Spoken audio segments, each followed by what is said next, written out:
Tonight we have a special guest, a very, very special guest, Connor Hayden from Crazed. I would say one of the hottest YouTubes for Nebraska football. How are you doing, Connor? I appreciate it. I'm doing really well. I just got my UTEP prediction posted up on my channel, so I'm excited for this week. It's got to start early. Yes, I do. I do. I mean, we're gonna get into your predictions. I'm curious to hear. But tell us a little bit about the channel and how things been going. It's been a while since I've talked to you last. Yeah, you and I did a video last year before that Colorado game. Obviously, things didn't go as well as we had hoped. I think you were at that game too with me. But, we're a lot more excited about this season. I think the channel's a reflection of that. If you go and look at the views lately, people are really tapped in. They're excited. There's a new excitement because of the quarterback, obviously. Then you've got the offense that's a little bit revamped, and people just think that there's reason to have hope that, last year it was a new year, it was a fresh start, but now they've solved some of the issues and they figured out where they went wrong to start off the tenure for Rule. Yeah. So when you think about this team, it's interesting. You got a freshman quarterback, one of the top recruits in the nation.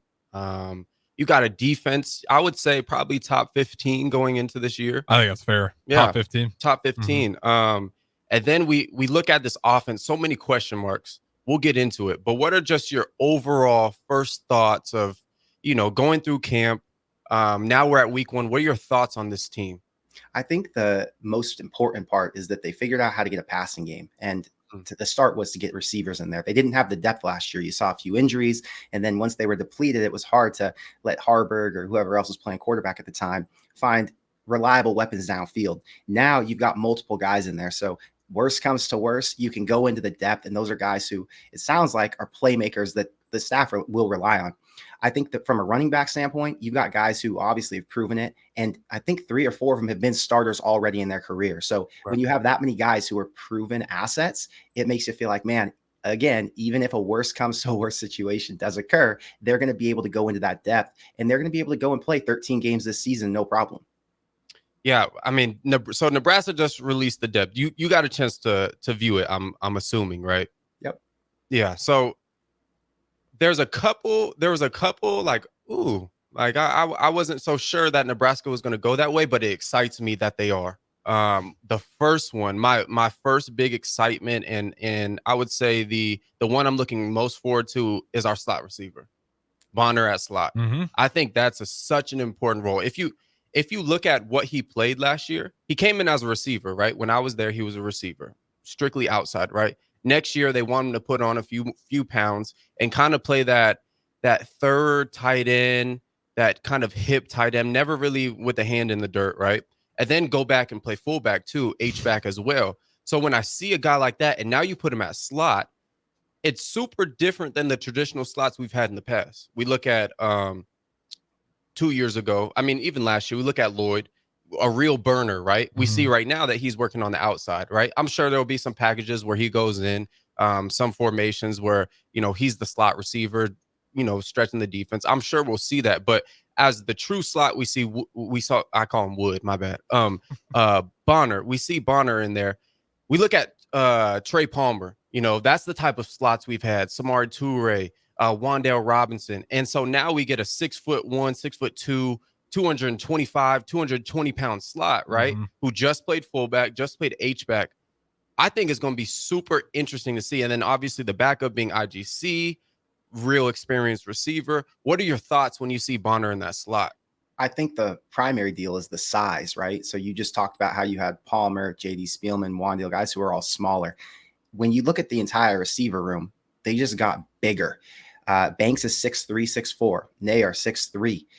Bonner, he's 220 some pounds. I think he's at least 6'1". So you have all these big bodies over there.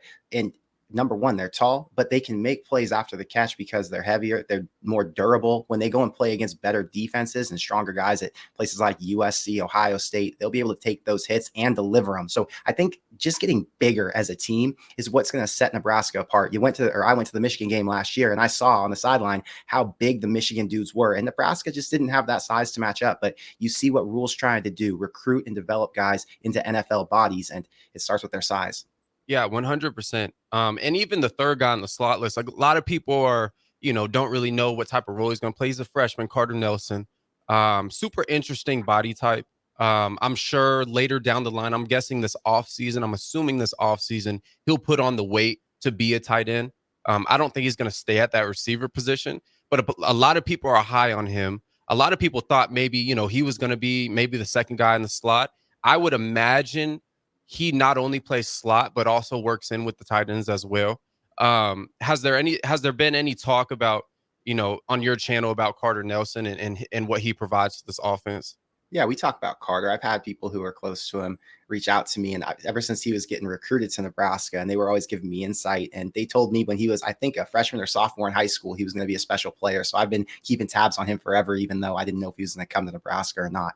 But I think hearing that he ran a 4.4 something in practice, he was one of the fastest guys on the entire team, not just incoming freshmen, but out of the entire receiver room. That really says, okay, this guy might be somebody who you can rely on to get separation. And 6'5", 6'6", whatever he is, playing slot is definitely unique, but I'm sure they're going to find ways to work him in, and he's going to be a good guy for Dylan to look to downfield. No, for sure. And as I'm looking, we're staying on the receiver room. As I'm looking at this depth chart, the guys who started last year towards the end of the year were, you got Alex Bullock, you got Malachi Coleman and Jalen Lord. When you look at the depth, they're towards the bottom. And that's no shade on them. That just shows the type of recruiting and the depth that they added in this offseason.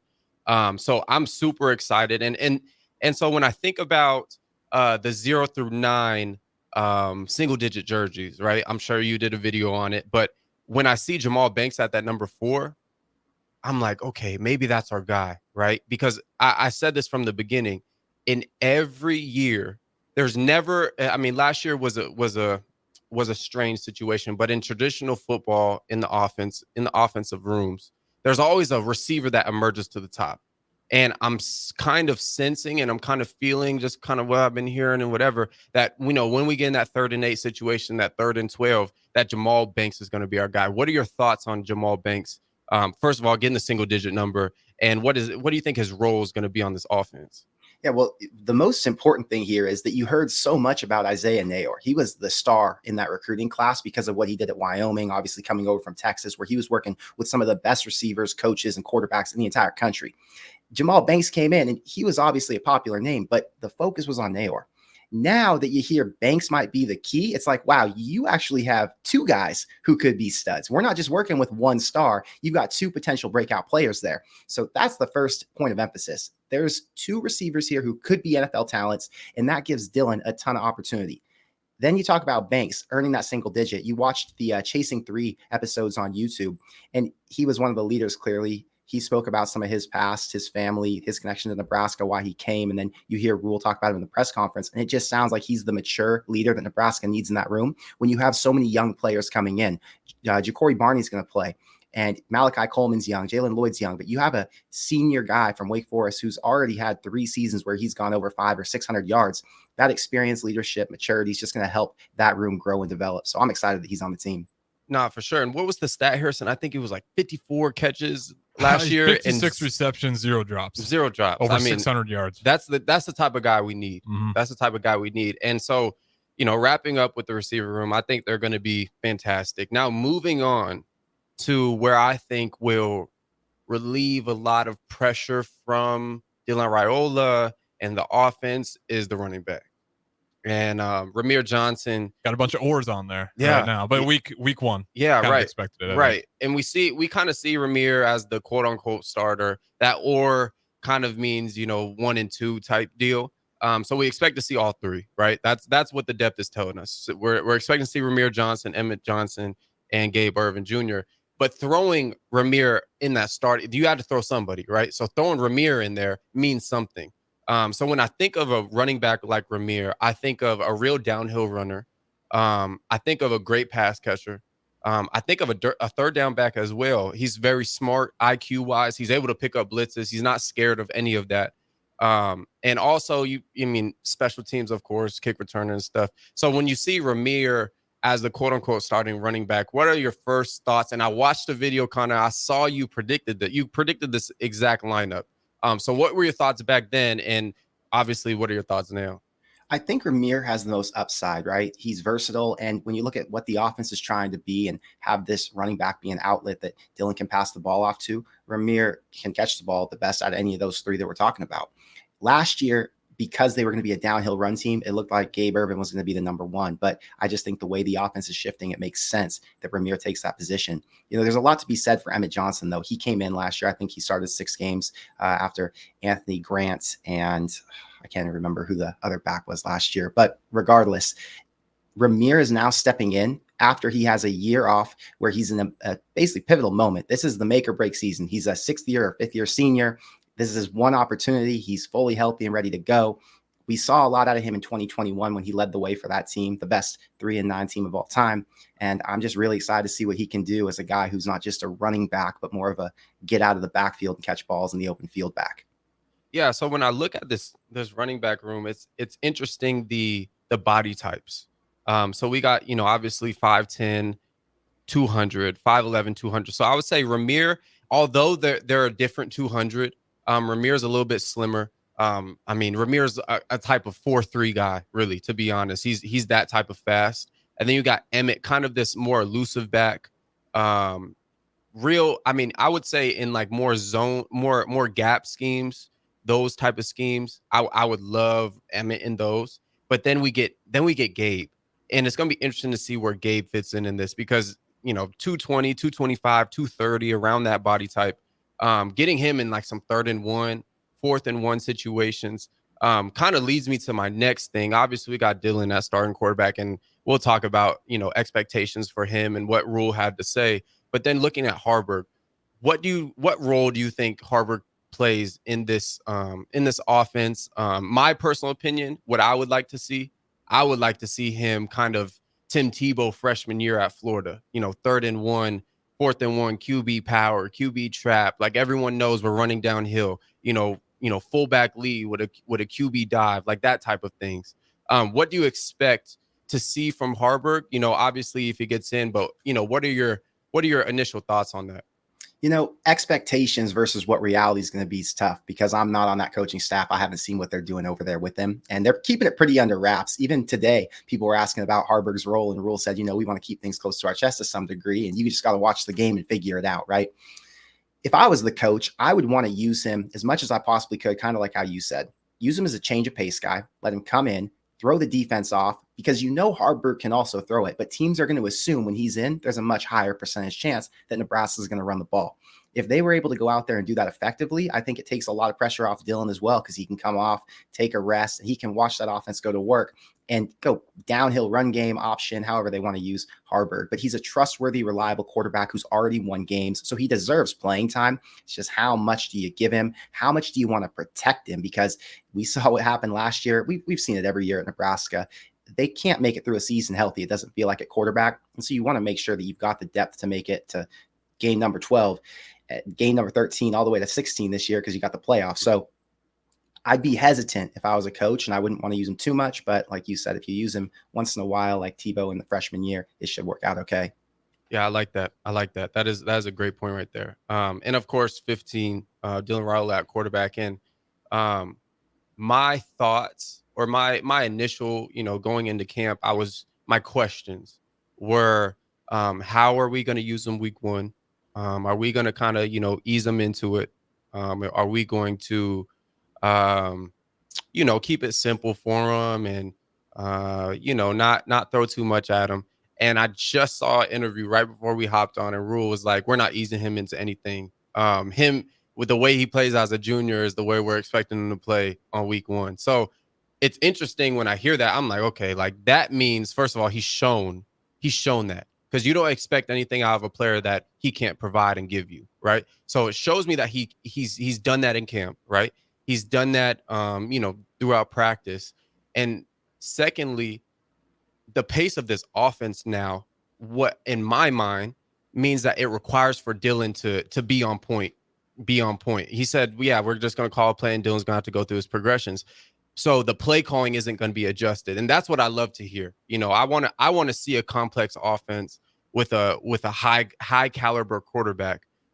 We talked about Dylan can throw, obviously he can throw up here, he can throw down here, he can throw on the run this way, throwing across, to the right. He can make every throw there is, and not a lot of quarterbacks can do that. Obviously, I'm sure you've talked about Dylan on your channel, but what type of things are you expecting from Dylan Raiola, quarterback, this year? So I think my expectations may be a little bit unrealistic because I think this dude has unbelievable potential. I think you go back to 2018 when Adrian Martinez was with Scott Frost in his first season. And Adrian didn't play his senior year of high school. I think he actually was coming off of a shoulder surgery.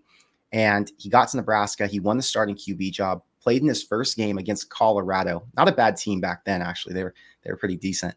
But they didn't win that game. But he went off. He had a massive run. He had a huge bomb down the middle of the field to J.D. Spielman. And after that game, you realize, wow, this guy might have a really special season. Fast forward to the end, and Adrian did have a special season. Go into 2019, his sophomore year, and he was projected to be one of the top 3 or 4 Heisman guys. So if Adrian Martinez, coming off of a season in high school where he didn't play, wasn't as highly touted of a passing quarterback as Dylan Raiola is, would be able to make the splash he did in Frost's first season, what do you think Raiola could do? This is one of the premier quarterbacks in this class, one of the premier in the last 5 classes. This is a guy who's been talked about and studied by tons of the pro scouts. So I just think I don't want to set the bar too high, and I don't want to speak too much to, well, I expect 3,000, 4,000 yard passing yards this year with all the talent he has in that room and a pretty good offensive line helping back him up. But I do believe that this is a team who's going to compete in the top 5, 6 of the Big Ten in terms of passing, or at least total offense. Yeah, I totally agree. And obviously talking about the O-line, there's a question I asked on here. I said, what percentage of Dylan Raiola's success is dependent on the offensive line? And so I want to hear your number. Mine was, I believe it was 80. What was yours, Harrison? I wasn't too far off. I think I was 70. You think you were about 70? Yeah. So I know we're sitting around there. What's your percentage? 30, 25. Ooh. Yeah, one of the things that Dylan's good at is getting the ball out really quickly. He's super aware. He's going to have a lot of outlets. And the way that this offense is going to run, they'll have the tight ends, they'll have multiple receivers. You've got Ramir Johnson, like we talked about, his little outlet. Dylan's smart. And if that pressure's coming from his backside, he's going to know, and he's going to get that ball out quick. I do think if he has a lot of protection and he's good to go for 6 seconds in the pocket, we're going to see awesome offensive plays. And the way that the offense can be called is going to be very different than if we have breakdowns on the left tackle side or up the middle. But in general, I think Dylan's a pretty smart quarterback, and he's going to find ways to get that ball out. This coaching staff is smart. They've coached in the NFL. They've coached at all levels of college. So they're going to find ways to make him win either way. That's a good point, too, especially with the wide receivers we brought in. Last year, you can make the argument that the offensive line was going to be a lot more because our wide receivers just needed that much more time, I think, to get open. Isaiah Nayor, Banks. Yeah. Guys should be able to get open. Like I said, I think Banks will absolutely be that guy where even if it's not third down, he's going to be a guy to get open for you quickly. You're not going to have to sit in there and hold on to the ball too long. Right. Yeah. And I think about, as you're saying, that's a great point. As I think about last year, what the defense was able to do last year, like they could load the box, send 5 and play man outside press. Right. When I look at, Isaiah Nayor and Jamal Banks, even, Bonner and IGC out there, like you just can't do that. Mm-hmm. You just can't do that. And, especially with Banks and Nayor, you just can't do that, right? And especially with Jalen Lloyd. Look at the yards after the catch from Jalen Lloyd last year, or Janire and Bonner. Any of these guys, if they get the ball 5-6 yards downfield and they have a lane and they're in a one-on-one position, I would bet they're going to win a lot of one-on-ones with DBs. So I think any team who's just in single man or whatever they're doing is going to have to really adjust their expectations for what they're doing on defense, because this wide receiver core is deadly after the catch.